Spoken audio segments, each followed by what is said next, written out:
This is a podcast. Where are we? Okay. This is my best friend. So Yael likes to get me naked. And I'm going to flash you right now. Well, okay. Hey guys, welcome to the Yvette Show. This is a special edition of the Yvette Show. It's the Yvette Show in the bath. And I don't even know how to talk about how we got here. Yeah. I mean, feet first for you. Well, I stepped in. Yeah. And you also stepped in. No, actually, You rolled in? I actually did go head first in. You were not in the room, but you can see it on the other clip. We have a clip. We have a cutaway of that. I went hands first. Here's the thing. So yesterday we had the amazing idea of filming a full podcast in the bath because first of all, the lighting, second of all, you're looking at the bath. It's a beautiful bath. We can both fit in it. It's like nothing even, it's like kind of a perfect place to be. Bert and Ernie core. Yeah. Then we filmed the entire thing on photo booth because I thought I was really doing something. I was like, what a nostalgic, quirky little, thing. Yeah, it was retro. It was cool. And we all loved it. The problem is the entire thing deleted. Yeah, and that's the thing about retro technology is that it was innovated for a reason. Yeah. So now we're doing it sort of normal style on like a tripod iPhone situation because again, we are traveling. Me and you, well, you're traveling as well. Yeah. We're both traveling. Let's back up for a second. This is a podcast. Where are we? Okay. We're in Edinburgh. Country of? Scotland. Continent of? Europe. Okay, I didn't expect you to be that unsure. Well, I didn't leave the continent. We know everything. You never know these days. They're always doing something. Yeah, actually, to be fair, I did get on the plane and text you, like, am I going to the EU? Am I in the EU? Yeah. We didn't know if it was, you didn't know if it was the UK. I knew it was the UK. Yeah. You would not believe what's going on over here. Anyway, so sorry to everyone. This is the public education system in America and not us. Yeah. I'm going to blame them. But this is Yael. Yael and I, okay. Most of the time when I do this podcast, the Yvette Show, you know it, I have on sort of like another creator, stand-up. This is my best friend. How do you feel about that? I'm Michael Barbaro, and this is the Yvette Show. Yeah. I feel thrilled to be here. I was going to say I've never been on a podcast, but I've never been on a podcast that I would say publicly. I have. Don't look up any podcasts that you've been on. They simply won't be of interest. Like, I've been on performance art podcasts. I've been on an audio drama. Like, this is my first podcast. Speaking like a normal person, I'm delighted to be here. Yeah. Because I would always look for an excuse to be in the bathtub dry with you. And yeah, I think we were going to do this anyway, so we kind of figured like we might as well film it. So this is our second take, given the photo booth disaster of yesterday. And the photo booth disaster, while humbling, I think led us exactly to where we wanted to be, which was back in the bath. Anyway, so let's get started. You know that Amy Winehouse song, Back to Bath? Usually you'll cut it in, I go back to Black Bath. Yeah. It was kind of a UK tie-in. It was good. So go back to the segue where you were going to start. We're going to start the podcast. Yeah. Okay. So Yael and I went to college together. Mm-hmm. We also went to Bain together on a Tuesday. We did. And I've been saving this treat for you. I actually looked up I looked up August 2018 randomly. I was just like, what are the odds we were together? What was 2018? Was that, how many years ago was that? Where are we? It's 8 years ago. 8 years ago. Okay. That hurts. August 22nd, 8 years ago, we were at Bain. Sorry. Yep. For those of you Frenchmen listening locally, Le Bain. Now, you have to choke on it. Can you, okay, so if you don't live in New York, maybe if you live in New York, you probably know what Le Bain is. It is a bar, club sort of situation. It is on the rooftop of the Standard Hotel in Meatpacking. And it's called Le Bain because they have a pool and you can just go in the pool. And there was one summer that I turned 20. We both turned 21 that summer. Yep. I kind of was obsessed with going to gay night at Bain every Tuesday, which is when it was, because one of my guy friends who's gay was like, this is my religion. And then I was like, great. And I happened to be in love with his roommate at the time. So I think that was also really convenient. There was just like a couple of things going on where I was like, well, then every Tuesday I have to go to your apartment to pregame. And I was like, I'm just happy to be going outside. Yeah. At all. So. Okay. Yeah. I don't think I had a lot going on. It was also, at the time, the coolest thing that anyone could do. Yeah, and it does, this is the thing, it sounds quite cool. Like it does sound cool. Bar on the standard fucking hotel in Chelsea, and they've got a pool. Like, they have a pool, and you can just get in. There's amazing. No cover. Yeah, there's no cover. You just go and you get in the pool. And the first time I walked out onto that rooftop, I was like, I'm living my dream. Yeah, I've never seen Gossip Girl, but I was certain this is what it was. You're right. That is what Gossip Girl was for sure. Yeah. It was the coolest thing. It was a moment in time. But it's like I would never ever go now. You'd have to baby. It would be there. Yeah, it's like one of those things that like it's just you have. If you're in your early 20s, just know you have to do that stuff right now. So don't feel bad. Go do it. Go out. Don't get trafficked because that's also a risk. Mm-hmm. But just be smart. And but yeah, I blacked out a couple times at Bain. I'm panicking over what's going on. No, because remember I got back from Nepal and I had dysentery so many times that I lost so much weight and I couldn't drink because I was on like crazy antibiotics. And I turned 21 while I was on insane antibiotics. You do not talk enough about having dysentery. Really? Like dysentery is because that specifically is like that's something we think is over. We think that's like and you would think whooping cough. But no, anyone can get it. Yeah. If you travel a little bit. Yeah. Go to a place where your microbiome is not aligned with wherever the new environment is. Yeah, I was in Nepal. All of us got dysentery. And you were like, I have dysentery, time to go in a public pool in a bar. Well, it was gone. Okay. It was gone by then. Because I've always wondered, like in a pool like that, what could I catch? And usually I'm thinking I'm going to step in, I'm going to get pregnant, I'm going to get hepatitis. But dysentery was not on the menu. But maybe I gave some people dysentery. I also started the lettuce thing. Sorry, I don't know you as well as I thought I did.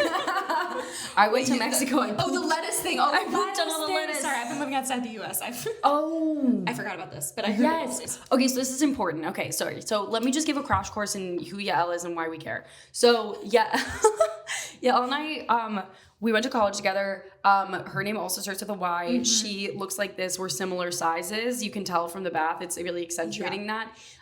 We would walk around in college and people would call us by each other's names. Yes. We were in the same sketch comedy group. We also were both theater majors. Mm-hmm. We were often seen together. Yeah, critically both Jewish. I think that didn't That also doesn't know anything. But so people were just like, who is that? And they would just call us to each other. Which the thing that I never got is, yes, our names both start with a Y, but yours makes an E sound. Mine makes a Y sound. Also, I don't think we really look alike. I mean, I get it. Like, we both have brown hair. Yeah. But your hair's straight, mine's curly. I had someone last time I was in New York, Sarah called me Yvette. And I'm like, you're my friend of 10 years. Like, you're also not friends with Yvette. Yeah, I was going to say, that's definitely someone I don't know. Yeah. So there's that. And then when we graduated college, Yael and I both moved to New York. Mm-hmm. And then concurrently, not together. We didn't move in together. Yeah, we haven't gotten to that step. We've never lived together. We have taken a bath together for sure. Yeah, yesterday and today, but we haven't lived together yet. No dry bath. So dry bath. Oh yeah. That's that's like dry humping. It's like it's something, but it's not quite a base. But it feels emotionally like important. It's intimate. Yeah. Okay. So we haven't lived together, but we were naked in Bain together. That's true. So we've been naked in a number of places together. Yeah, so there is that. That's like connective tissue between us, metaphorically. Yeah, you didn't even wrap up that Bain story. Oh, yeah, the end of the Bain story. The point of the Bain story is that, well, one time I blacked out there. That's not the time I'm even thinking of, I think. Okay. Or maybe I blacked out a little bit that night. I don't remember on account of you blacking out. I was just, well, right. So it was just a time in my life where there was just like, that summer I was going berserk because I was so happy to be alive. My parents were still paying my bills. Yeah. And I was just like, because it was the summer before senior year of college. And we had just turned 21 and I was in New York City and I had a job and I was doing like a theater internship. And I was just like, I'm going to live forever. No one's ever had it like me. And I was right. I've never had that ever since. And every Tuesday we would go to Bain and I would drag you with me sometimes. And we went and we got in the pool. Yeah. There was one night I think I got in the pool multiple times. I don't even know. You shouldn't do that. I think the only thing that I will say to vouch for us getting in the pool is that it was early in the night. Like, other people hadn't gotten in the pool yet. I mean, there was definitely a couple fucking in the pool. I remember that keenly. Okay, so I don't remember that. I mean, I guess I just assumed, but they were locked in a tight embrace in the pool. Yeah, so something was going down. Yeah, and we were like, we'll just take the other part of the pool. Yeah, so we were in the other part of the pool. Not a big pool. Yeah. So whatever they have, we have. But anyway, yeah, and then there was this one photo, and then I was like, we're so crazy, we're so cool. Yeah, like, take a picture. So we like hand our phone to like take a picture of us to my friend who's a man. I think it was the gay friend of ours. It was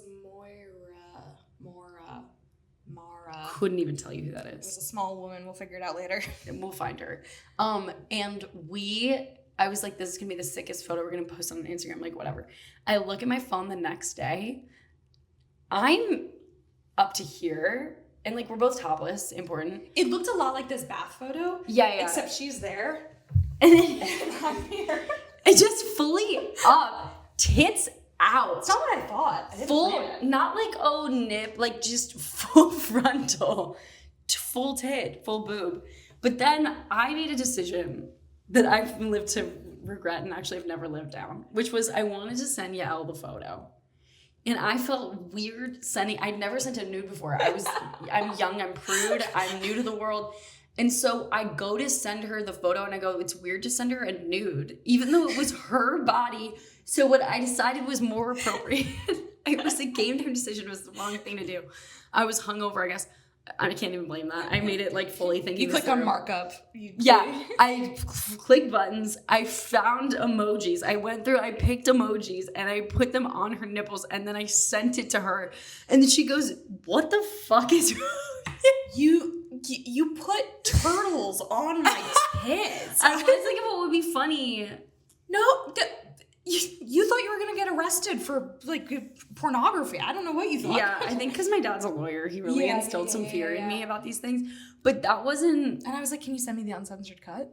Yeah, and I was like, I don't know if I can. I was like, how does this work? Like, it lives on my phone. Like, what's the legality here? Like, can I send it to you? That was such a beautiful, tender time. I love that photo. Put it in the show notes. Well, unedited version of it. It's so funny. Yeah, just like the whole like mindset of that was just incredible. But yeah, so that's how we started. And now we're gonna go to the nude spa again. So it actually is kind of full circle. It is full circle. So yeah, Alex likes to get me naked. Sorry, we're just platonically in the bath. No, it's fine. I'm just telling you about us. So I just think it shouldn't be a big deal with people. Okay. Also, wait. And sorry. I'm gonna flash you right now. Well, sorry.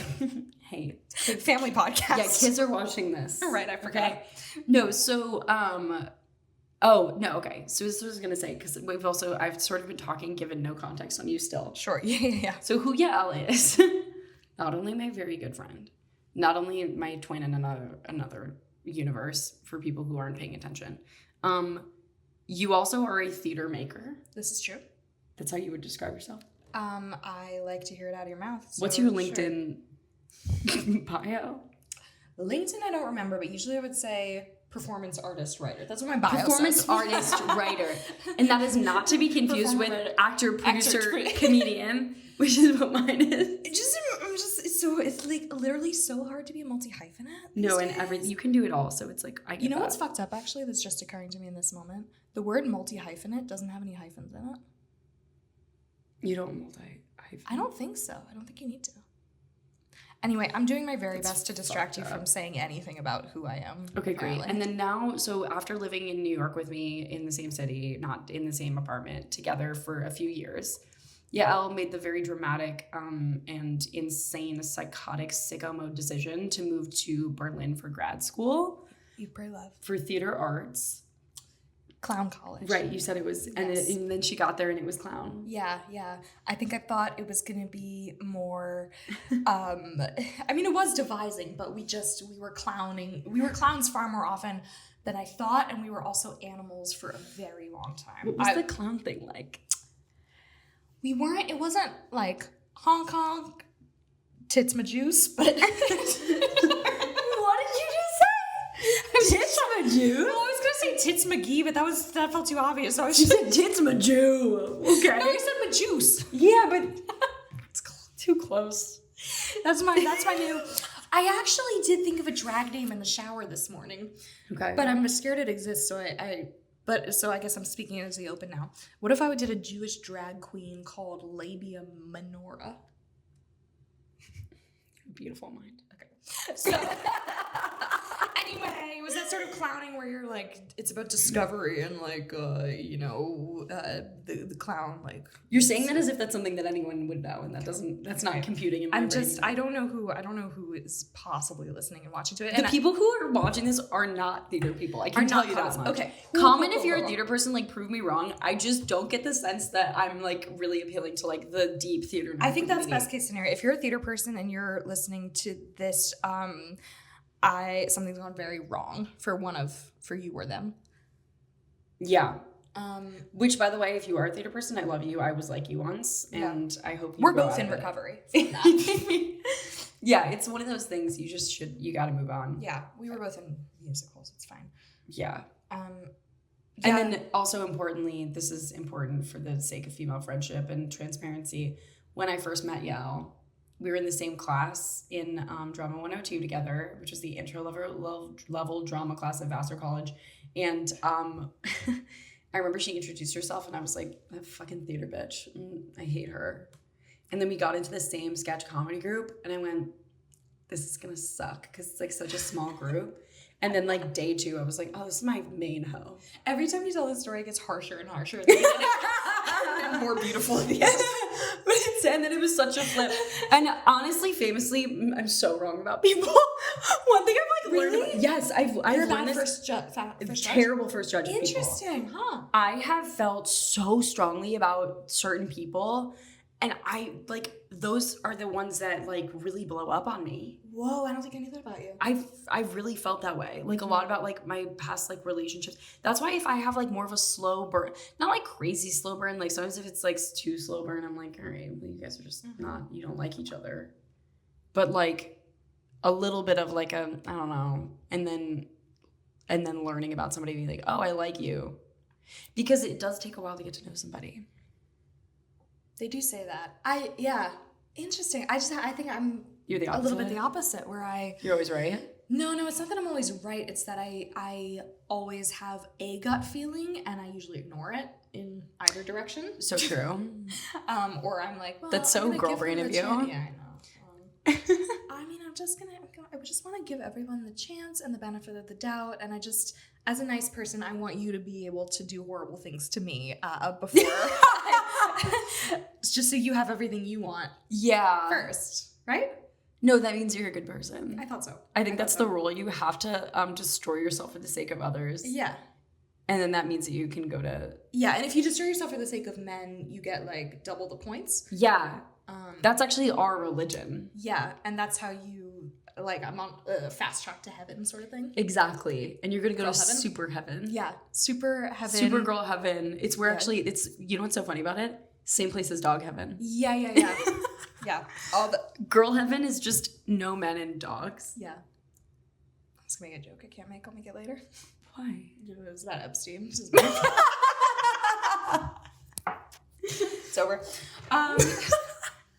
Yeah, we really came around on each other. Yeah. Wait, did you not like me? I don't remember having strong feelings about you. I do remember getting into the fuck. I remember getting into the limit together and being like, okay, which is their sketch comedy sketch group. or two girls who are like kind of similar, and then this other boy, like, Well, and then, there's drama there. Because obviously we were in a college sketch comedy group. There was gonna be life-altering drama. There's no way that this formative, disgusting, life-altering drama continued to shape us to this. Yeah. So the night we get into this comedy group, so famously, like, everyone thinks we look alike, even though we kind of like lightly disagree. But I get where they're coming from, but whatever. So the male president, who is a senior of the comedy group, the first night we get let into this group, he turns to us, with just the two of us alone, like corners us kind of from the back. Everyone's walking and we're in the back with him. And then he goes, we only let pretty girls into the limit. The comedy group. And then by the end of the year, I looked around and realized that all of the women in the group looked exactly the same and were his specific type. If you're listening to this, I'm curious why, and that was not a nice thing for you to do. I don't think Am I allowed to put personal messages? I don't think we need an answer to that. I think we know, and I don't think I want to open that door. Cool. Yeah. But yeah, that was like, and at the time, what was so funny was that at the time, I mean, funny and like sad, by which I obviously mean sad. At the time, we both go, oh my god. Because you're like young and you're like, this is so, what a nice thing for somebody to say. But no, that was actually really messed up. And then in the years that preceded, when he graduated and we started just doing like regular auditions again, and we were always doing regular auditions. We're going to cast ugly we only had ugly bitches in the group. So it was fine. It evened out. But I was like, but it looked so much more diverse. Yeah, I mean, it certainly looked like a cult of small Jewish women. And then the boys were all different types of people, but then like the girls were all like one girl. Yeah, we were all one spawn. Yeah, which was strange. And he did, of course, date multiple women in the group. So if you can even say that. But we're in the bathtub today. So we don't have to worry about that because now we're in the bathtub and it's safe. Anyway, so you like to be naked with me? Yeah. Let's unpack that. Yeah. Well, okay. You've heard me say this before. I just think nudity should be normal and non-sexual. Yeah. I mean, it can be sexual, obviously, but what's the big deal?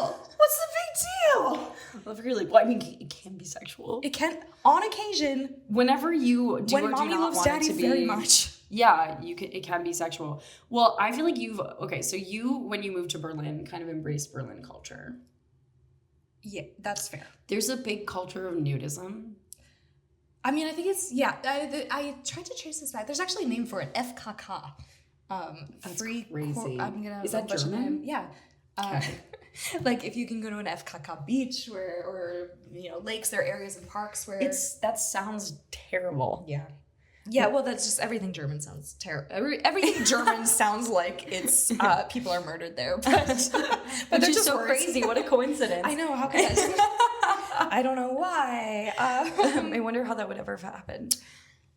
But yeah, people are just far more comfortable with it. It's far more normal. You go to the lake. There's like, but it's not weird. It's not like people are naked left and right. It's a little more like, okay, I'm at the lake. I'm on the beach. I need to like put my bathing suit on. I'm just going to take my pants off and then I'm going to put my bathing suit on. And like nobody's looking. It's not a big deal. I have a question. Yeah. Why do you ever have to do that? Like, why can't you just come with your bathing suit and leave with your bathing suit? Why do you have to do it on the beach? I guess that's not something that's ever come up in my life where I'm like, I have to change on the beach. I guess that's a good question, but wouldn't you rather, if you have the choice, if you drive somewhere to like get back in the car with like clean clothes? Yeah.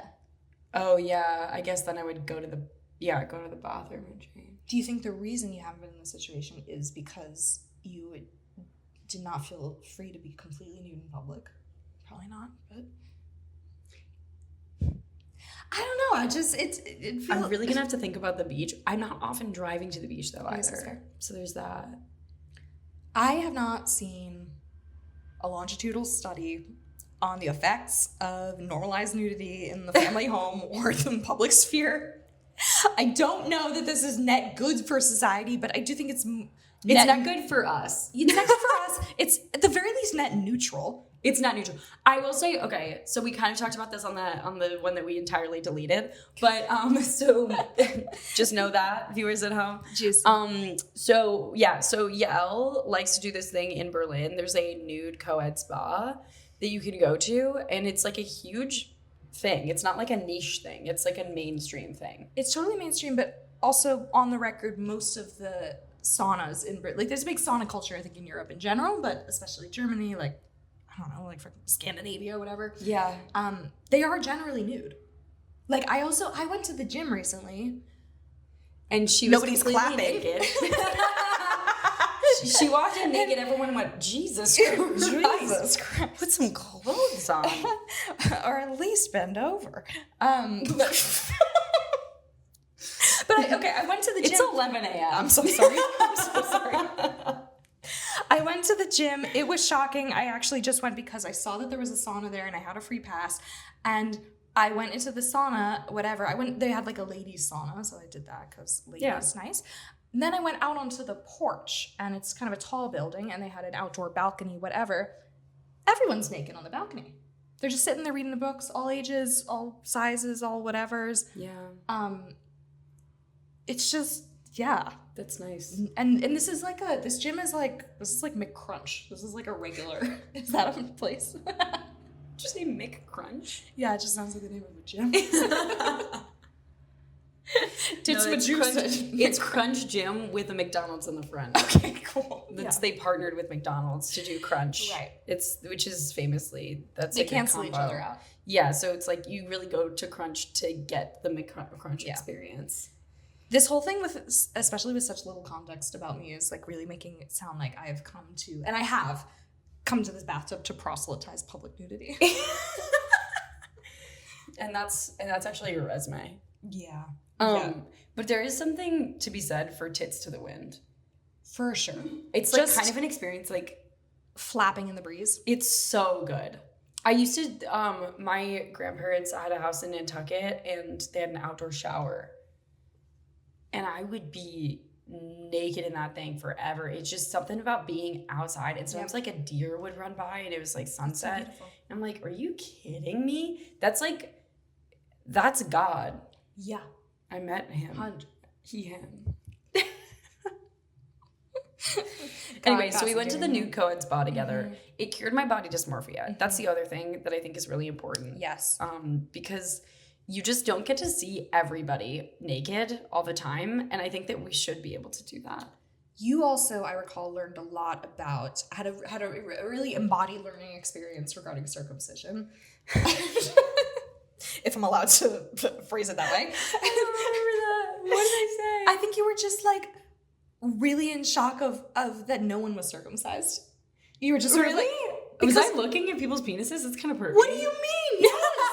Yes. Do you not remember when we went home and you were like, partway through when you were like, did you see that guy? I think he only has one ball. Or he had no penis. Yeah, no penis. That was memorable. I wasn't sure if a guy had no penis or not. Yeah. I wasn't sure if it like just folded under or like it was an angle I was at. Because obviously I wasn't going to be like, it's sort of like it's sort of like your tripod. It just folds up really small for travel. And exactly. And you know what? And you know what my boyfriend told me? Mm-hmm. That sometimes when you run, not sometimes, all the time, when you run, your dick gets very small. And also when it's cold, your dick gets very small. I've heard cold. Okay. So maybe I'm picturing it getting like sucked up back inside you. That's not too far. No, I don't think. But it can get to be like really the range of motion in the penis. Astonishing. And you told me that, and I went, "Are you ever worried it's not going to grow back?" Lizard logic. Your tail. You lose your tail. Yeah. And what did he say? He was like, "Why would you say that?" Thank you for the new fear. He's like, "Oh my God." Wow. Yeah. And then sometimes now he FaceTimes me fully nude and like as a joke, like to make me laugh. And then he like waves his little penis around after he's like gone for a run. He has a huge penis. Swing it around? Mm-hmm. Just so you know at home. Yeah, just but for like boobs. it can get very small when he wants it to. When he wants it to. For the bit. Yeah, my boobs also fluctuate just kind of when I want them to, you know. So if you were thinking, gosh, it'd be nice if she had bigger tits, like I can, but wouldn't that be crazy if like when you ran, your tits got really small?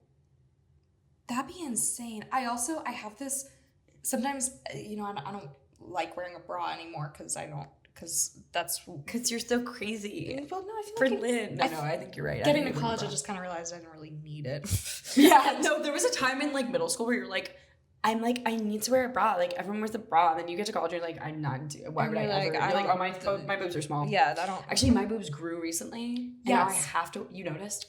Well, I think you told me. I didn't. I didn't look because we haven't been in the nude spa recently. So. Yeah, I'll show you more. Yeah, I'll take a proper look. But anyway, can we talk about female loads? That's like really why I wanted to bring you into the tub. Yeah. So this came up this morning. Yeah, tell me something. Let's do a deep dive into female loads. Sure. Well, tell us everything you know. My understanding, I've been served and gifted a lot of content about the mental load. And it happens that all of these people are women and they're talking about men. And so I did phrase it as the female mental load.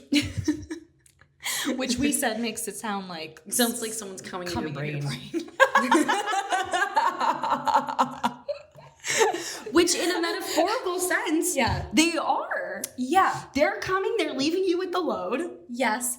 And yeah, actually. And then it just kind of drips out of your eyes for the rest of your... Well, my understanding of the mental load as it's being, as this phrase is being used now, I don't know if it's a new phrase. I don't know who came up with this. Sorry if you're listening and you came up with it. You did a great job. Yeah. The idea that like, if you are a woman married to a man and you have kids and whatever, and you're taking a lot of the household responsibility, that you are carrying an immense mental load that even if you were to delegate tasks to your male partner, you may still be carrying the mental load. So for instance, men saying like, I want to help, like, what can I do? And you're like, okay, get the groceries. Okay, what do we need? Just look in the fridge, find out. Okay, well, what brand do we get? Like, silly example, but the weight of the responsibility, or where it's like you're the only person who knows those things. Yes. And then therefore you have to be in charge of all those things. Do you ever watch those TikToks and you just like are like, I want to die alone? Yeah, 100%. Okay, cool. I think that's why I keep getting them. But can I say something else? No. I'm the man in that dynamic with my boyfriend right now. Really? Absolutely. He has mental load? He has all the mental load. I walk around, I just go, like I'm brain dead. I don't, like genuinely, I go to his apartment and I'm like, I have no idea. One time I like washed the dish, but he's also particular. Right. So I like tried to wash the dishes and he was like, well, you have to spray the counter. And I was like, what?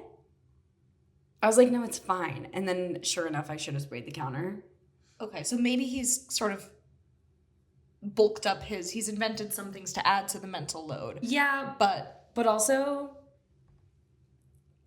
he's got the mental load. Like, I don't know. That's great. It's awesome for me. Yeah. I think I won. Like, I'm like, as a girl, like you never get to do this. That's stupendous. I mean, But I will say the mental load still resonates with me because I let him come wherever. But right.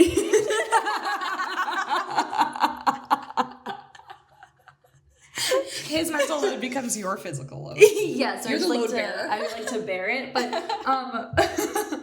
but I will say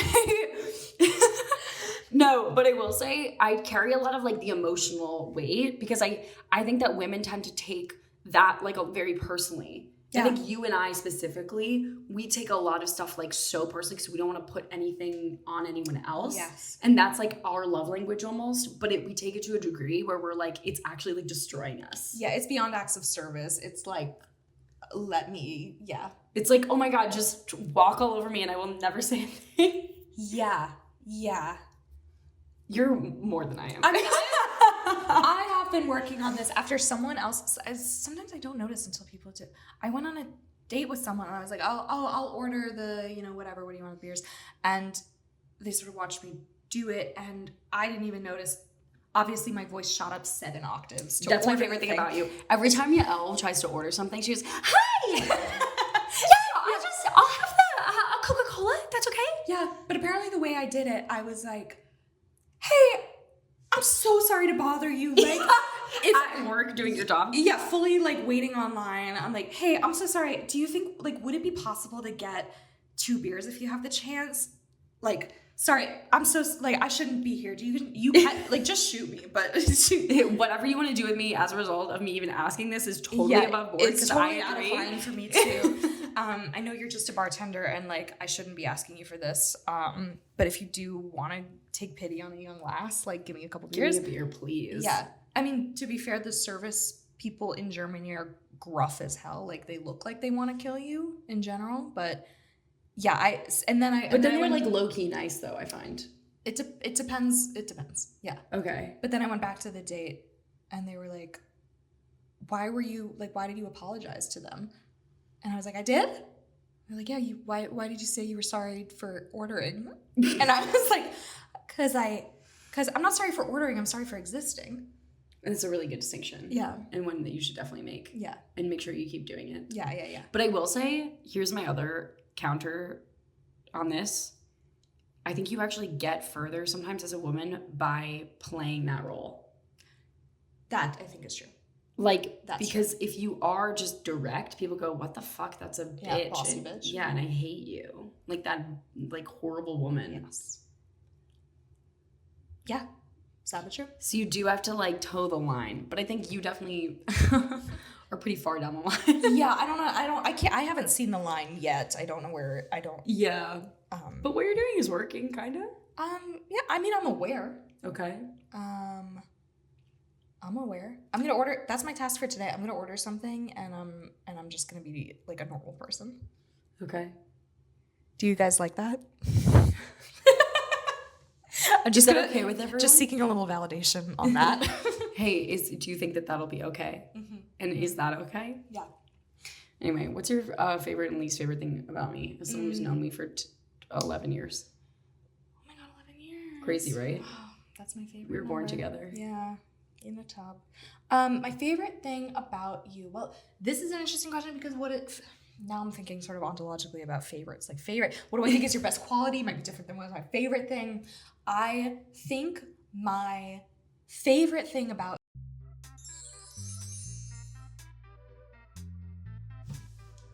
Hey. Hey. If we look different, we are. Yeah. We just did Pilates. Yeah. We had to take a Pilates break. Yep. And it was not because the phone ran out of storage. Nope. And because I'm in a hotel. Nope. And I'm going to actually have a mental breakdown. Correlation is not causation. And that's what the boys like to say. And I think that we should start saying it.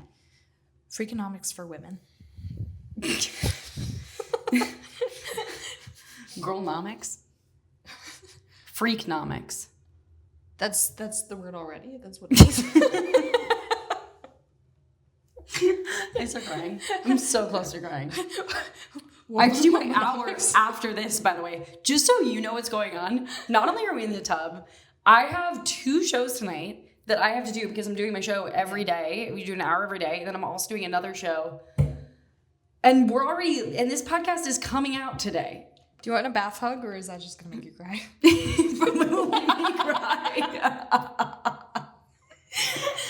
And I don't know how to finish this because I'm like, no, stop. We're being positive.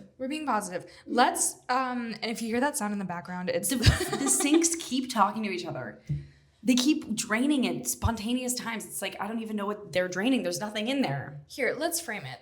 Hey, have you ever had one of those days that's just so chaotic and you think it's going to go one way and it just goes another way, and then at the end of the day you're like, well, that happened and there's another one tomorrow. That's the day that we're having, and you're having it here with us. And we want us to know that we're not alone. And that's where you come in. I think I put the phone back the wrong direction. If you think this is coming out badly, you're right. Just know that. Usually I have a producer, and you know what, Jesse? I took you for granted. I want to come out here and say a formal apology. I'm so sorry. I didn't know what we had. Now I don't have it, and it's devastating. I think you should type it up in your notes app and post it to make it real. Notes app apology to my podcast man, Jesse. Yeah. Who's in my phone still as Jesse Podcast, by the way. Yeah. Hey, Jesse, love your work, by the way. Jesse, huge fan, and I miss you so much, actually. Do I need to be holding this close to my mouth? Hey, Jesse, sorry that you're going to have to edit the sound for me. Chomping at this little... He listens on 2X, so I don't know if that's better or worse. Okay, here's what's up. We also, and can I also say this whole day was cursed? Yeah, let's start at the beginning. I was born in 1997. No, what happened today was we decided to go next door and get pastries from this cafe. And we go in, and it's gorgeous. Like, I mean, it's Edinburgh, so everything is beautiful. Everything's so beautiful here. But it's like gorgeous tiled floors, old building. It's but bar. also there's hundreds of children. There's 100 little girls. Not little in No, the they're like way. teenagers in the gross way. And I'm looking at them and Can immediately... I say that about kids? Yeah, for sure. We were It's there. like that when you were that, and it was awful. Like, I watched a girl put on mascara in the middle of the restaurant. It was like that time in your life where you just don't know which way's up. Like, you're just fighting for your life for real. Okay. And then there's a woman who looks like she's their teacher or something, and she comes to me and is like, I'm so sorry about all the girls. And I'm like, what do you... Please don't talk That's to me. okay. It's so fine. And she's like, no, we just finished our show. We're doing a fringe show. It's their first show here, and this is our first day that we have the whole day after a show to really enjoy. So we're just getting them some food after the show that they just did. And it was at 10. How did they do a show at 10? Or It was at 10? Oh, yeah, it could have been 11. That's an early show. yeah. People are morning out there show. doing it. People are waking up in the morning and doing their show. Yeah. Which is, I was like, that's amazing. That's it's so incredible. great. I can't. I need you to stop talking to me right now. Yeah. And then she kind of gave me the save me eyes, so I grabbed you, and then we went and sat. And then the kids, the children, the teenagers they just took all everything. Pastry everything that you could, everything that you could get, they got all of it. It was all gone. So then luckily there were 2 pastries left for us. We took them. That was like divine intervention. Then I got an iced latte, which is something that you can get. Yeah. You're allowed to get that. Legally, I think so. Usually when there's ice in a drink, they give you a straw. I don't think that's crazy for me to say. That was just an expectation I had. And you know what? I want to check my own expectations. You might have been wrong. I was surprised when you asked for one, but it wasn't out of the realm of possibility. I just was, okay, so they put it down, no straw. So I was like, oh, do you have a straw? No presumption. I wasn't presumptuous about it. I just threw up. I just burped through that. Guys, stop. Jesse, I'm so sorry, Jesse. I'm so sorry, listeners. We're going to get through it. Pilates really took it out of me. So, but yeah, so she looks at me. Well, first of all, she's like, here's your iced latte. And then I go, oh, do you have a straw? And then she goes, no. Bro, what? She was aggressive. It was... Which I wouldn't say if I didn't mean it. It was like a really stringent shift. Is that the right word? No, I'm sure not, but I don't know what you do mean. Stark shift. Oh, yes. Like I thought you were talking about her work shift. Yeah, it was it was stark. Definitely stark, definitely dark. And definitely not what I wanted. The moment this woman leaves, we decide we're going to go back to having a so lovely we're like, conversation between friends. And by the way, we're like, that was weird. Sure, fine. She's allowed though. And maybe I was culturally being in something by asking for a straw. We're not from here. We don't know. So then she goes, so then whatever. We're talking, life's good. Pastries are good. Everything's fine. All of a sudden, Yael goes, oh my God. And I'm facing the back of the entryway, the hallway, through the main hallway through the place. And I can't see that. Facing away. And I turn around and I go, what? Because she looks so horrified and shocked. There is a carcass.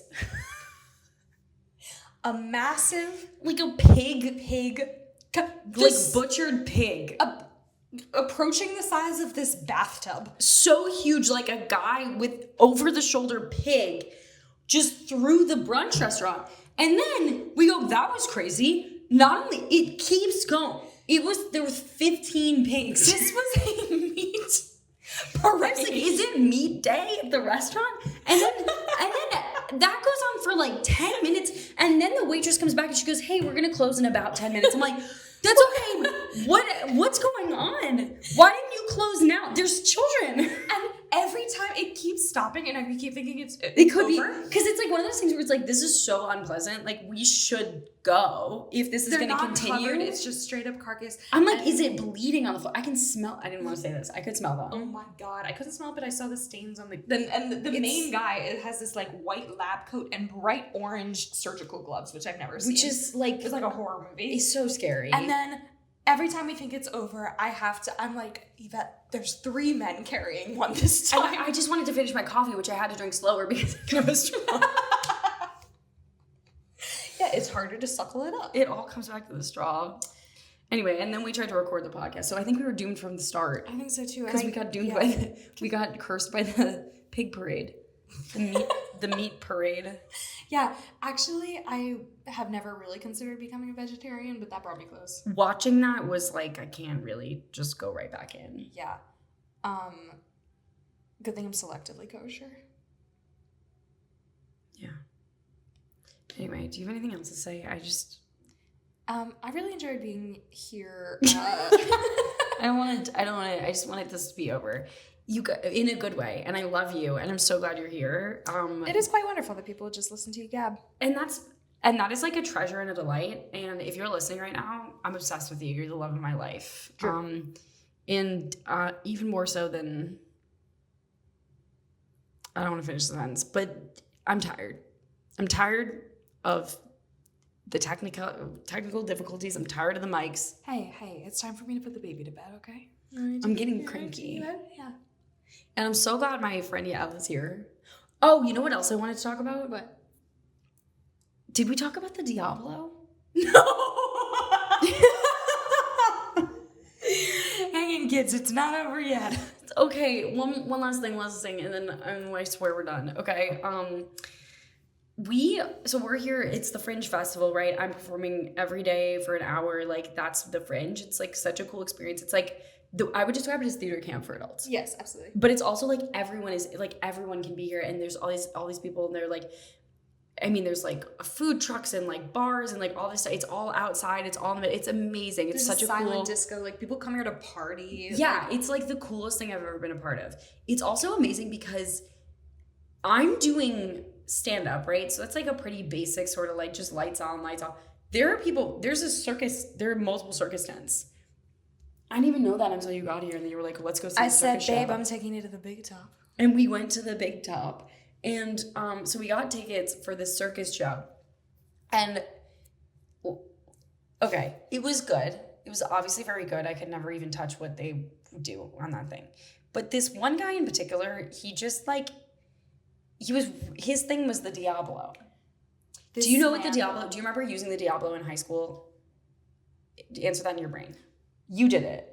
I did it at circus camp. I did not do it in high school. Okay. But it's basically like maybe 2 bowls opposite each other. Right, and it's kind of like, looks like a yo-yo, you put it on a string. Yeah. Here's the thing with the Diablo is that I know it's so hard. And this man was giving it his all, and he was obviously very proficient at this thing. An expert, you could even say. I'm sure. But and I'm being so dead ass when I say what it looked like was this. That's exactly what it looked like. And there was nothing else going on. And it was just it was the Diablo in the middle. Yeah. And it was lit up so you could see the Diablo, but it wasn't necessarily moving. Yeah, it's like, which was the point, which is the impressive part. But I was like, I know this is like your life's work, and it looks really... You need a prior appreciation of the Diablo to be able to, like... Yeah. Mentally spiral yourself into loving this act. Right. But what he did have going for it is that when this man went absolutely apeshit on the Diablo. Yeah, and that was beautiful. And let me tell you too, percentage of Diablo in this show, 80% Diablo. 80% for something billed as like a circus show. Which they also had a trapeze guy, and they had like this beautiful silk very skilled aerialist. Aerial performer. And they like finished at the end. And then like, but this guy was just getting freaky, going berserk on the Diablo. Like, he kept coming out, and then he would finish, and he would be like this. Yeah, I don't think we're actually communicating how much we loved his performance. No. I don't think we've brought that across, and because I've never seen a person love something as much as this guy. He's grinning ear to ear the whole time. He's got to be like, I mean, to me, he looked 50 years old. Like, he really he's like a grown-up man. He's like a full adult. Like, and he's been working on this for 20 years. Yeah, take your mic away. He kept going, yes, he kept screaming. No one else was screaming, by the way. Yeah, none of the other performers. There's music. There's like 5 other performers. He's the only one that's like screaming. And they're so talented. But I was like, oh my God, there's something so funny about this. Yes. And I think also because the tenor of it was serious. Yeah, the whole show was like some, I don't know what the metaphor was, but it was 100% serious. It was dark circus. Yeah. Except for this guy who was like, wait, I want to show you something. Yeah, and then he was like fully firmly on the ground. But then at the end, they start just like juggling the crap out of these things. And that was amazing. I mean, he had like 45 in the air, and you're like, what? So that was cool. And then you're like, okay, that's flying up and down. Yeah.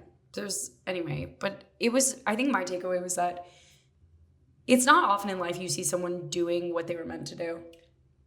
There's no doubt that man was born. He was born to Diab. Yeah. I wish you guys had been there. I don't know. I like, it was just something else entirely. I mean, I think us acting it out is pretty good as well. I think we kind of got it. Yeah. Anyway, so that's the Edinburgh Fringe. That's what I'm a part of, just so you know. And it's crazy. You can, honestly, if anyone can come ever, if you were thinking like, oh, I don't know if I should come, it's so worth coming. This is like the craziest environment. And everyone is so talented and doing like really interesting, amazing things. And you can just walk into anything, and it's like £15 tickets, like £20 tickets tops, or it's free. And you just walk in and you see like the coolest or most talented or like new but up and coming and like whatever person. Okay. Do you have any last words to say about me or our lives? You know what's so funny? This cut off right as I went, what's your favorite thing about me? And then Yael answered like a very earnest answer. It's not on camera at all. And I almost cried. And I thought it was really beautiful and special. And now we'll never know what it was. Yeah. That's a secret between us. You can, if you're listening and you're really curious, you can DM me and ask what my favorite thing about Yvette is. And that's how I'll know that you made it to the end of the episode. And I'll be like, it'll be a okay, test. Psycho. Yeah, you're a fucking freak. You're going to watch this shit to the end. You psycho. I'm going to cry. I'm also about to get my period. I thought you just stopped bleeding. No, I know, but that was because it's all fucked up. Yeah, that was phantom period because you guys have to understand this film. I'm gonna violate HIPAA for the first time because I feel comfortable in the bathtub. I've been bleeding up 2 to 3 weeks of the month every month for 4 to 5 months. Yeah. Medically, there's no way that's okay. You can't tell, but the bathtub is full of blood. Because I started this new birth control, and wow, it's a challenge. It's a challenge, and I thought it would help, and it did help sort of for a time, and I thought my body would adjust. Yeah. It did, but then it undid. You're a walking biohazard. Yeah, everything's a problem. Yeah. So. Well, soon when you start regular bleeding, then, well, yeah, I don't know what's going to happen then, actually. Yeah, I'll just get pregnant. Yeah. I might be pregnant now. Yeah, we all might be. We'll never know. Okay. Don't! The end. You're done. Take me like me, come see me on Twitter. Don't follow Yael if you ever want to see her do like freaky ass performance art. Or DM her any deep, dark questions or thoughts about me. I guess you volunteered for that. And then, yeah, see me on tour. I'm going on tour in the fall. If you're in Edinburgh in the next week, I am here. Get over here. Show's been selling out, so get those tickets now because you're not gonna be able to get them. Thanks, girl. I have to go shower and really think about everything that led me here. The executive producer, wait, don't tell me, is Michael Danforth. Thank you. Okay, tickets on my website. Love you. Bye.